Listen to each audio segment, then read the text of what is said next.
Hi everyone, it's Jacqueline from the Provincial Archives of Alberta. I want to introduce you to my colleague Allison, who is our conservator here. And here in Alberta, we're known for our summer storms, and we want to talk to you a little bit about how you can prevent water damage to your paper-based records, but also what to do when your paper-based records do get water damage. So Allison, tell us a little bit about that. Well, if you are storing records like paper records or photographs in your basement or your garage or your attic, then you run the risk of having some water get in there and affect them. So what we usually tell people is make sure that any records that you're keeping in your basement are at least 4 to 6 inches off the floor. And if you have to store records in a space that maybe you don't always visit very frequently or is at higher risk of water, you might want to use a container or something like this, which is a polypropylene plastic bin.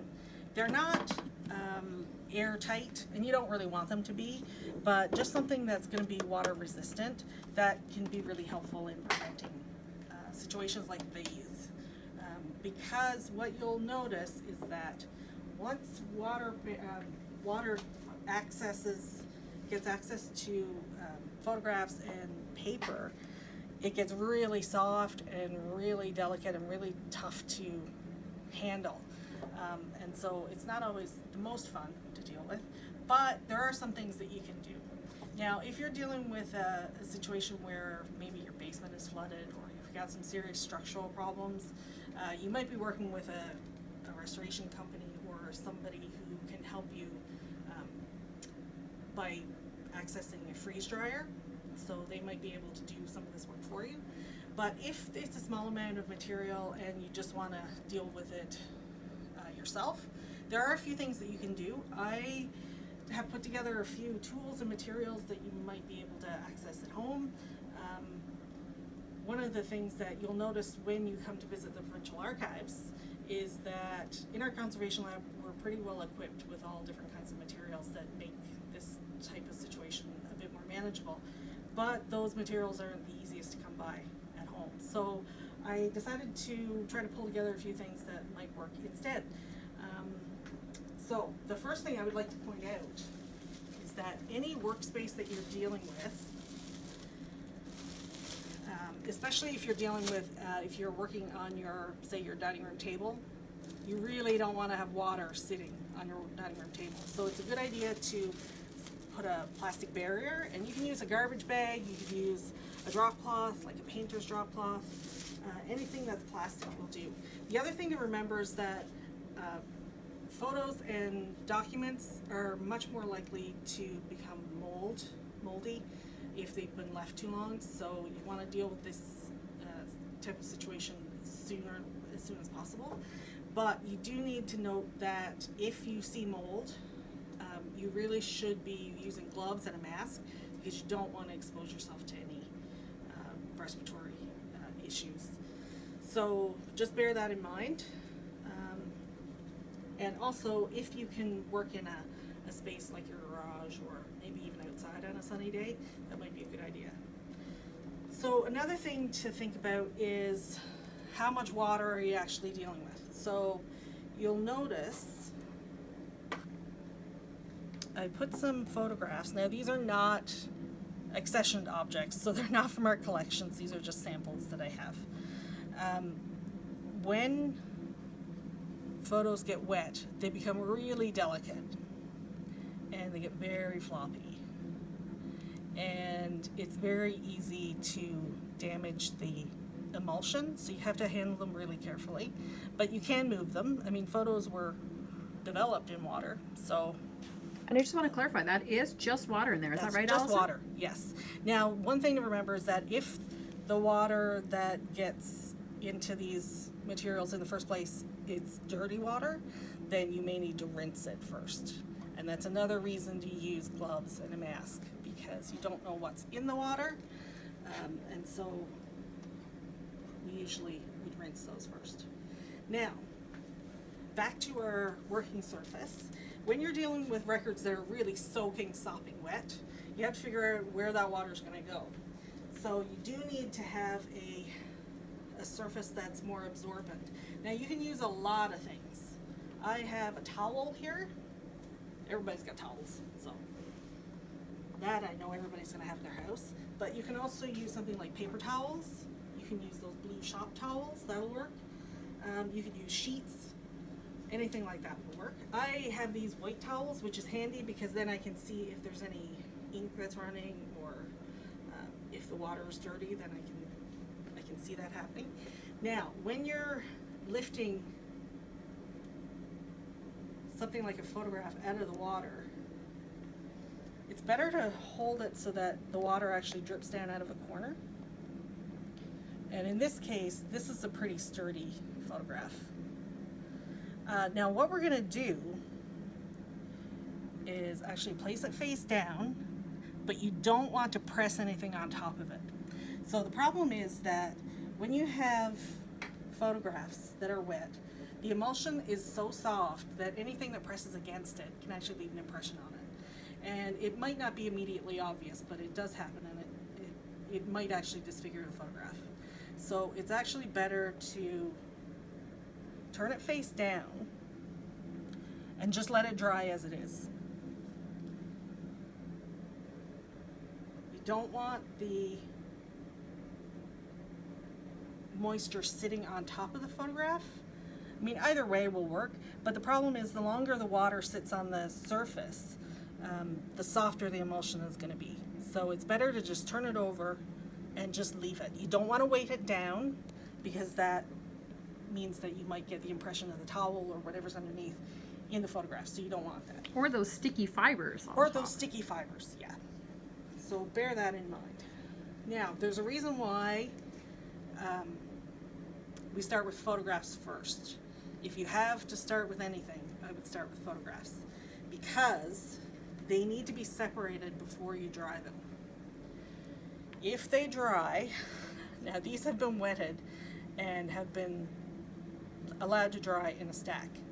These are going to be really tough to separate.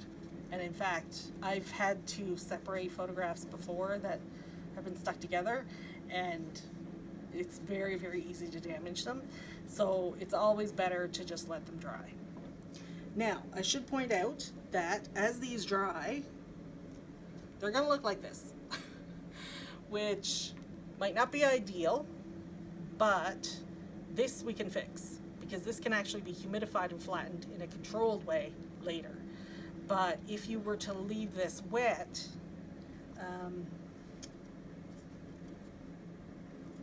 and try to press it out, you could cause more damage. So Tell me a little bit about items that might be in albums or in frames. well, if an item looks like it's wet inside of a frame, it's always better to take it out.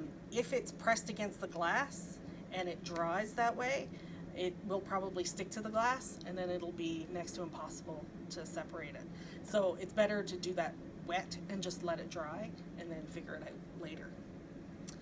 For albums that have photographs that are wet, it's also better to take those out of the album. If it's one of those magnetic albums that has plastic around the page, you could actually just take the plastic off and just let it dry that way. If you think that it's always better to try to avoid doing more damage. So if it seems like the photos are too delicate, just leave them exposed and then just let them dry. And with those album pages, would you put the page face down? You might not have a choice, because in most cases they're double-sided, so it's okay. One thing that you can do actually to speed up the process, even if you have to leave the photos face up for whatever reason, you can also get some just a regular household fan and just keep the air moving around it. It doesn't have to be aimed directly at it. In fact, it shouldn't. But if it just sort of gently circulates the air, that will help. So I'm hearing dealing with it as quickly as possible. Yes. And making sure that things are not stuck together. Yes. Excellent. Certainly for photographs, that's the most important thing. So we're going to move on to paper. Tell us Yes. a little bit about that. Now, paper is actually even more delicate, but the good thing about paper is that for the most part, especially if it's office paper, you can actually freeze it. So if you have to make a choice between what to start with first, I would do the photos first, but maybe put the paper in the freezer. Now, what you can do is use a large Ziploc bag. That will work. And it actually works better if you double bag it, because what happens is the water actually forms ice crystals in the bag, and that's it. Using the double bag actually creates a barrier, so you get less of that. Now, when you're ready to separate those pages, that's another step where you have to take the bag out of the freezer, let it come to room temperature, and what you can actually do is, what I've done in this tray with these photos was I just had a little rack that I'm putting the bag on top of. Now you can use like a cooling rack, like a baking rack, anything basically that will allow you to eventually take the items out. Because what happens is that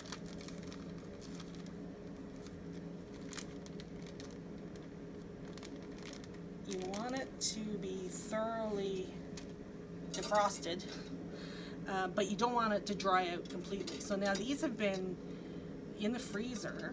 So now let's see how easy it is to separate them now that they've come to room temperature. They're still quite damp.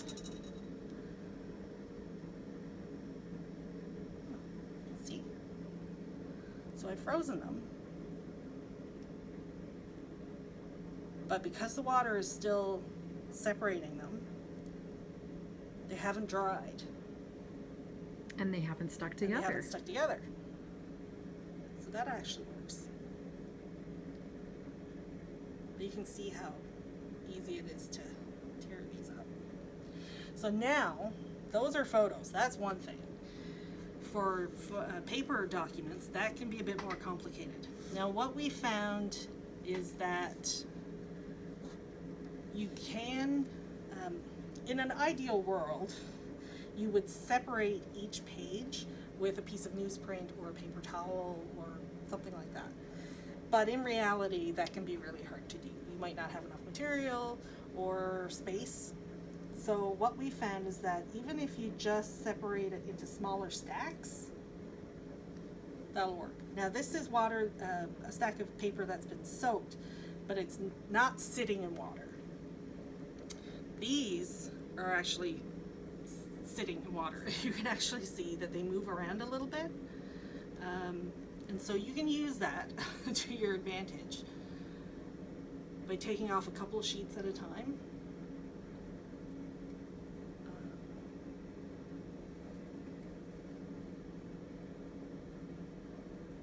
And working with smaller amounts. What is that you're using there, Allison, as a little tool? This is a little paintbrush. Sometimes that can help. And just the gentle fibers helping on the corner? It can. Another thing you can use actually is if you have a small palette knife, the kind of thing that you would use for icing cookies or something like that. Sometimes that can help. But because Alberta is so dry, it actually works to our advantage because these smaller stacks will actually dry quite quickly. But you do have to be really careful when you're lifting them up. Do you use the same approach here with the items dripping kind of from the corner?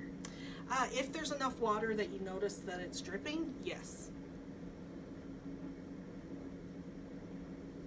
Because you'll get more of it off that way.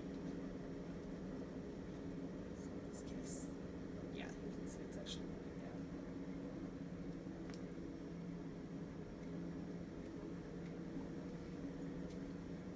But these materials will be very easy to tear, so you have to be very careful when you're separating the pages. Any other thoughts that might help our viewers to take care of their collections? I would say keep an eye on them. If you have materials in storage that you know you're not accessing on a regular basis, definitely invest in some of those bins that I showed you earlier. And also just keep an eye on them to check to make sure that there are no pests that are getting into them, or that no water is getting in there. Excellent. Allison, thank you so much for showing us this demonstration. This is something that we get a lot of calls here at the Provincial Archives about, and Allison has walked many folks through this step, and we just thought it would be a great opportunity to showcase this given how frequent we do experience some storms here in Alberta. We hope you found this helpful. Thanks so much, and we hope to see you soon.